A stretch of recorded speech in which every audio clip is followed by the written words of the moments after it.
Saudara, jumpa lagi bersama saya, Tiara Nandika, dalam program Berita Ketapang TV Jurnal, edisi Jumat 8 Januari 2021. Berbagai informasi menarik seputar Kabupaten Ketapang akan kami suguhkan untuk Anda. Inilah Ketapang TV Jurnal selengkapnya. Komisi Pengawasan dan Perlindungan Anak Daerah Kabupaten Ketapang harapkan Polres Ketapang dapat mengusut tuntas kasus prostitusi anak di bawah umur yang terjadi di Kecamatan Kendawangan beberapa waktu lalu. Kasus penangkapan yang melibatkan 4 mucikari dan 3 pelaku dari Kecamatan Kendawangan beberapa waktu lalu menjadi sorotan di Kabupaten Ketapang. Komisi Pengawasan dan Perlindungan Anak Daerah Kabupaten Ketapang berharap Polres Ketapang dapat mengusut tuntas kasus prostitusi anak ini. Pihak kepolisian Kabupaten Ketapang harus mendalami kasus ini karena bisa saja anak-anak yang menjadi korban prostitusi bukan hanya satu orang. Ketua KPPAD Ketapang Harlisa mengatakan, pihaknya akan tetap melakukan pengawasan dan pendampingan kepada korban selama proses hukum, serta pendampingan dan pemulihan secara psikologis korban. Kita tetap melakukan pengawasan dan pendampingan dalam proses hukum, kemudian kita juga untuk pemulihan korban, pendampingan korban ini, kita juga sudah berkoordinasi dan bekerja sama dalam hal ini dengan dinas terkait di bidang pemberdayaan perempuan dan perlindungan anak untuk melakukan langsung pendampingan ke anak korban ini. Himbauan kami kepada masyarakat, terutama orang tua, kita kembali lagi kepada pola pengasuhan anak yang benar-benar harus kita jalankan di lingkungan keluarga. Mungkin saja anak perlu ekstra yang selama ini pengasuhan di lingkungan keluarga kita mungkin sudah cenderung agak kendor, ya, dengan situasi kemajuan zaman pada saat ini. Kemudian kami juga menghimbau kepada masyarakat bahwa sebenarnya perlindungan anak ini bukan hanya semata tugas daripada orang tua. Artinya tugas perlindungan anak ini adalah tugas kita bersama. Jadi masyarakat juga punya peran, kemudian lembaga-lembaga, ya, organisasi-organisasi, pemuka agama, termasuk pemerintah daerah kita sama mempunyai peran dalam hal perlindungan anak ini. Kita lebih utamakan upaya preventif daripada kita mengatasi kejadian yang memang sudah terjadi. Kita setelah di akhirnya kita melalui prosesnya adalah proses hukum, kemudian rehabilitasi terhadap korban. Tapi yang tidak kalah pentingnya itu adalah preventifnya, itu lebih kita utamakan. Himbauan kepada masyarakat, terutama para orang tua di zaman teknologi yang semakin maju, untuk selalu menerapkan pola pengasuhan anak yang baik, sehingga anak yang masih di bawah umur tetap harus di bawah pengawasan orang tua. Paulina Piling, Tiara Nandika melaporkan untuk Ketapang TV.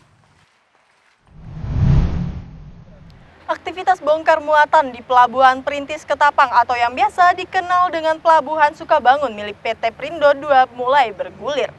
Dalam sehari, pelabuhan ini bisa menampung 2 kapal untuk melakukan bongkar muatan.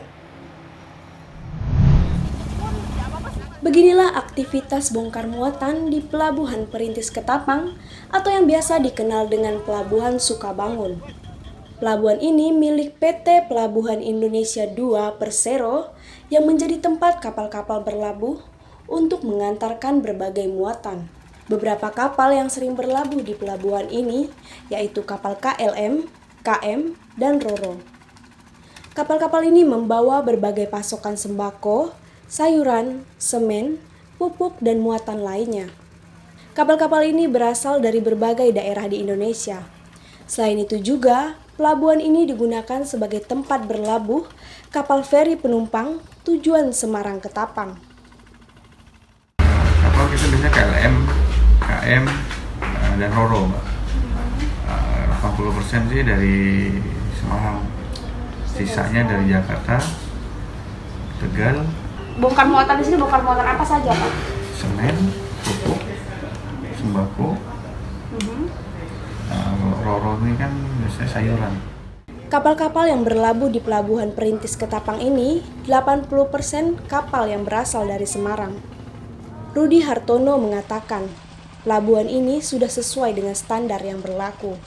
Paulina Piling, Tiara Nandika melaporkan untuk Ketapang TV.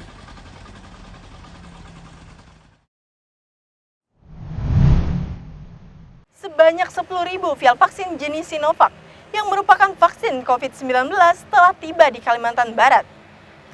Kepala Dinas Kesehatan Pemerintah Provinsi Kalimantan Barat menyatakan, jika pemberian vaksin COVID-19 ini nantinya akan diberikan secara bertahap, dikarenakan ketersediaan jumlah vaksin secara nasional dan global terbatas.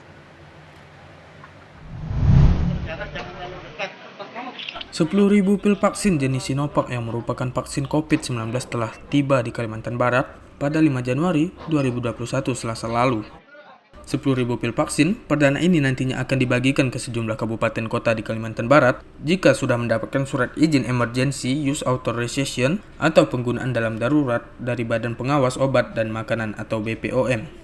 Kepala Dinas Kesehatan Provinsi Kalimantan Barat, Harrison mengatakan, jika pemberian vaksin COVID-19 ini nantinya akan diberikan secara 4 tahap. Hal ini dilakukan karena ketersediaan jumlah vaksin secara nasional dan global memang terbatas. Tahap pertama ini itu Januari sampai April tahun 2021 yang akan divaksinasi pertama kali itu adalah tenaga kesehatan, asisten tenaga kesehatan, tenaga penunjang, mahasiswa yang sedang menjalani pendidikan profesi kedokteran yang bekerja pada fasilitas pelayanan kesehatan. Nah, kemudian tahap kedua yang akan divaksin itu adalah petugas pelayanan publik. Di sini ada TNI, Polri, aparat penegak hukum, petugas bandara, petugas pelabuhan, stasiun, terminal, perbankan, PLN dan PDAM, ya, serta petugas-petugas lain yang terlibat langsung dalam pelayanan kepada masyarakat. Ya.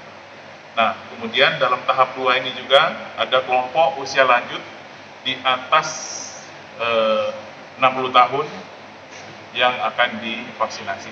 Ya. Kemudian untuk tahap ketiga itu dari bulan April 2021 sampai Maret tahun 2022 itu adalah masyarakat rentan secara aspek geospasial, sosial dan ekonomi. Ya.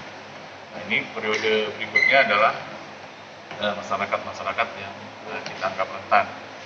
Kemudian untuk tahap keempat juga di bulan April 2021 sampai Maret 2022 itu adalah masyarakat dan pelaku perekonomian lain sesuai dengan pendekatan klaster sesuai dengan ketersediaan vaksin. Ya. Jadi nanti masyarakat termasuk masyarakat miskin rentan pun tetap akan mendapatkan vaksin COVID-19 ini. Ya. Dan vaksin ini akan diberikan secara gratis. Ya. Tidak ada biaya untuk mendapatkan penyuntikan vaksin COVID-19. Harrison menambahkan nantinya vaksin COVID-19 ini akan diberikan secara gratis kepada masyarakat di Kalimantan Barat. Dari Pontianak, M. Amarudin, Uti Pratama Yuda untuk Ketapang TV. Demikianlah berita Ketapang TV Jurnal terkini hari ini. Saya Tiara Nandika, beserta tim redaksi Ketapang TV Jurnal, pamit undur diri. Terima kasih dan sampai jumpa.